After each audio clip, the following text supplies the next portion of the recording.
The silence is wrong. It is a hollow thing, a void where the sounds of life should be. There should be the sharp percussive crack of flint napping, the murmur of his kin, the smell of roasting marrow and wood smoke. Instead, there is only the cold scent of old blood on the wind and the whisper of snow falling on the dead. You are cased hands at the edge of the clearing, his powerful frame a study in stillness, his robust eye city. The thick-boned architecture of his Neanderthal body is made for this cold, but no amount of physical adaptation can insulate him from the coldness in his own chest. He was away, tracking a wounded giant-tail, a hunt that should have fed the clan for a moon. He was a day's journey away when the wind shifted, carrying with it a scent that was not animal, not fire, but something thin and sharp and wrong. He returned to this. He reads the story in the snow, a text of violence written in frozen cracks and bloodstains. He sees the familiar, broad footprints of his own people, splayed and deep from a desperate, losing fight, and wavered among a different kind of track, smaller, narrower, the prints of a glacial, long-striding people. The stick people, he calls them in his mind, Homo sapiens. He sees where his brother, the clan's strongest hunter, Del, his heavy spear lying shattered beside him, a circle of the strange, narrow footprints around him like jackals. He sees the evidence of their weapons, not the heavy, thrusting spears of his own kind, but smaller, lighter points, unstrange, straight grooves in the snow that speak of a weapon that flies from a distance. They did not fight face to face, they kill from the shadows. The most brutal mark in the snow is near the mouth of their cave shelter, the tiny, drag print of a child's foot boot. Beside it a single, discarded toy rock carved from mammoth ivory. Slowly, URK enters the cave. It is a tomb. The fire pit is a circle of black, cold stones. The sleeping hides are torn and scattered. A collection of finished Mousterian tools, scrapers and points of breathtaking craftsmanship. Each one known to his hand lies abandoned. Their maker's gone, under coated in a thin layer of frost, is the red ochre handprint of his mate, her mark, her presence. He reaches out his own broad, powerful hand and places it beside hers. The cold stone a barrier between memory and oblivion. The silence here is worse. It is the echo of laughter, of stories told in guttural sounds, of a world that was, until yesterday, eternal. A red fog of rage builds behind his eyes, a primal, ancient fury that demands blood for blood. He could track them. He is the greatest tracker his clan has ever known.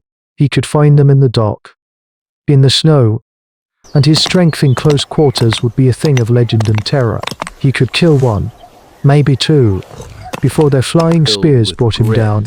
But, as the rage crests, it breaks against a wall of profound, dating grief. Vengeance is an end. It is a final, satisfying sound. His loss is a silence that stretches forever. Killing them would not fill it. I knew. Colder instinct takes root. A need that is more complex than revenge. It is the need to understand. Who are these stick people? These silent killers who have erased his world. He must see them. He must know how they live, what sounds they make, what they do with the fire they have stolen. This is the emotional turning point, the birth of a ghost. He turns his back on the empty cave, a monument to a finished history. He will not hunt them to kill. He will hunt them to watch. He is the last, and he will be their shadow. He finds them 3 days later, nestled in a high, defensible cave overlooking a river bend, a far better shelter than his clan's ancestral home. He establishes his vigil on the opposing ridge, a ghost in a thicket of skeletal winter birch. From here, their world is a small, illuminated stage in the vast theater of his loneliness. For the first time, he can't really watch them. They are so thin, their movements are quick, jerky, like birds. Their limbs are long and gracile, lacking the thick, coiled tower of his own people. They seem fragile, breakable, and yet, they are the ones who remain. His life narrows to this single, obsessive purpose. He is a scholar of his own extinction. He watches their hunters prepare. He sees them using the strange weapons that killed his kin, the projectile weapons. The hunter takes a light, FLH spear and fits it to a grooved piece of wood, with a whip-like motion. The stick seems to throw the spear with impossible speed and accuracy, striking a snowbank 100 paces away. It is not the work of a single person alone, but a system. A cleverness of wooden sinew. He understands now why his brother's charge failed. The stick people do not mean to meet their prey face to face. They send death ahead of them, a thought given wings. He watches their community. They are so many. It does. Their fire is a beacon of noise and activity. He hears a sound he has not heard since the massacre laughter. It is a high, cascading sound. Utterly alien. They talk constantly. Their voice is a complex tapestry of clicks and calls. A river of sound that flows around their fire. His people were quieter. Their bonds were forged in shared silence on the hunt, in the simple, understood presence of one another. These beings, they seem to feel a need to fill the air with themselves. He watches a female comfort a crying child, her gestures soft, her sounds a gentle cooing. He watches two males argue, their voices sharp, their gestures aggressive, only to be sharing meat an hour later. Their social world is a frantic, chaotic, and vibrant dance. His is a solo of absolute silence. With the murky river, one night, he witnesses something that stops the breath in his chest. It is not a hunt, not a tool, not a social squabble. Several of them go deeper into their cave, their torches casting flickering shadows. Uarte, under the cover of a moonless sky, creeps closer, his massive body moving with a hunter's grace. From a fissure in the rock near the cave mouth, he can just see.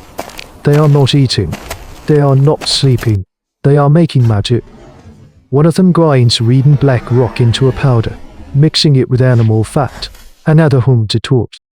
By third, a woman puts the colored paste in her mouth and, using a hollow reed, blows a fine mist of red pigment over her own hand, which is pressed against the wall when she pulls her hand away.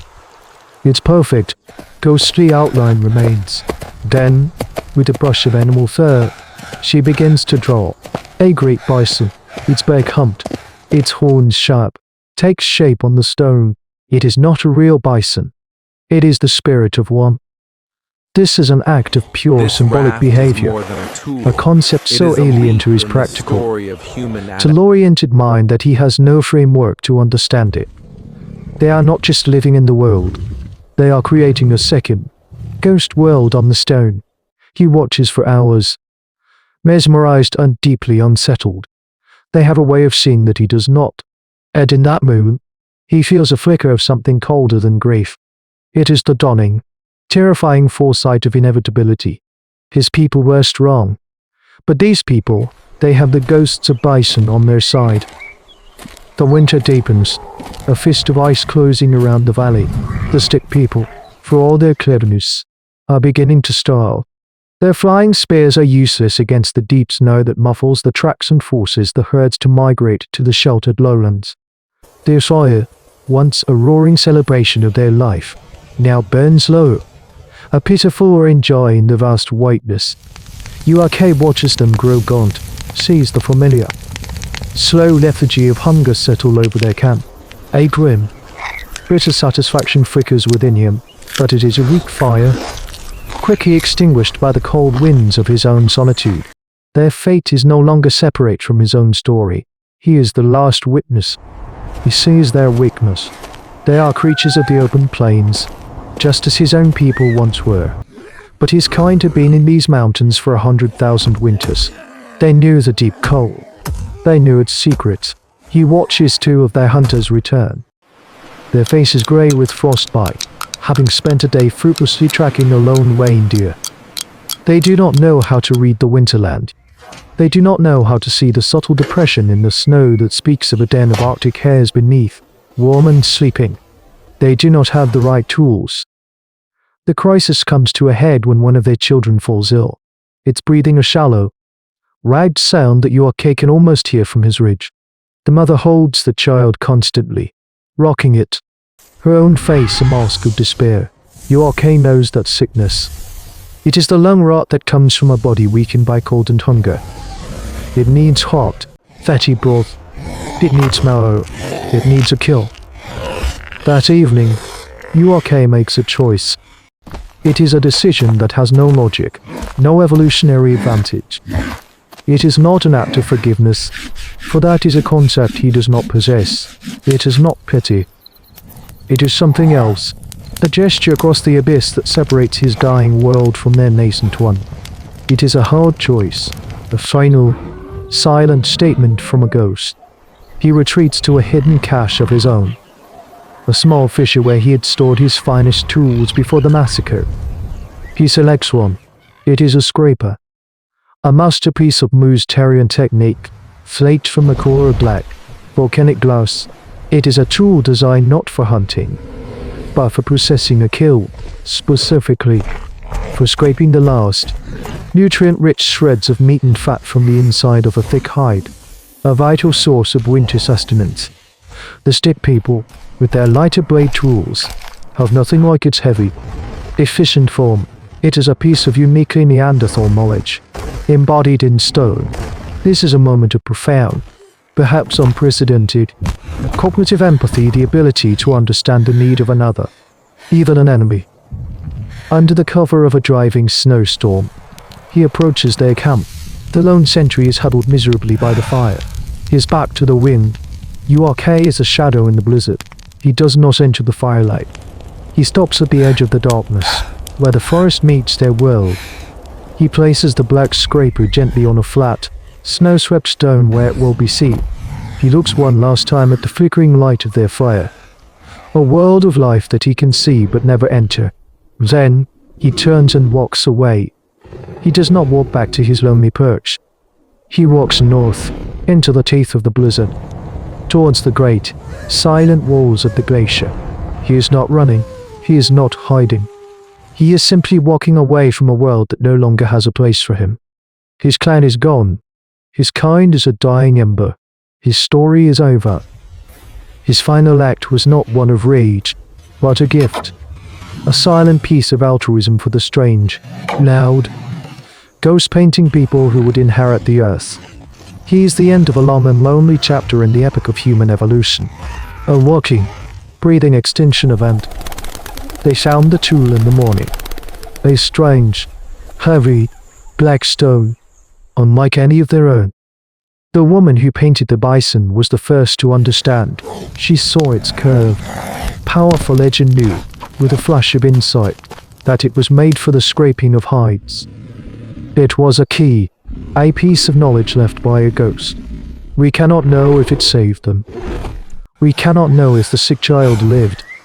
But the tool would have been kept, copied, its form a silent lesson passed down through generations. This is how the past truly survives. It is not in the grand narrative of victory and defeat, but in the quiet transmission of a single, useful idea. The last Neanderthal's final act was not the end of his story. It was the moment his knowledge became part of ours. He is gone, but his ghost remains, a silent partner in our own survival, a reminder that every tool we hold, every piece of wisdom we inherit, was bought with the solitude and the sorrow of those who came before. This has been The Chronicler. The story of humanity is a conversation between the living and the long dead, and the echoes of their voices can still be heard, if you know how to listen.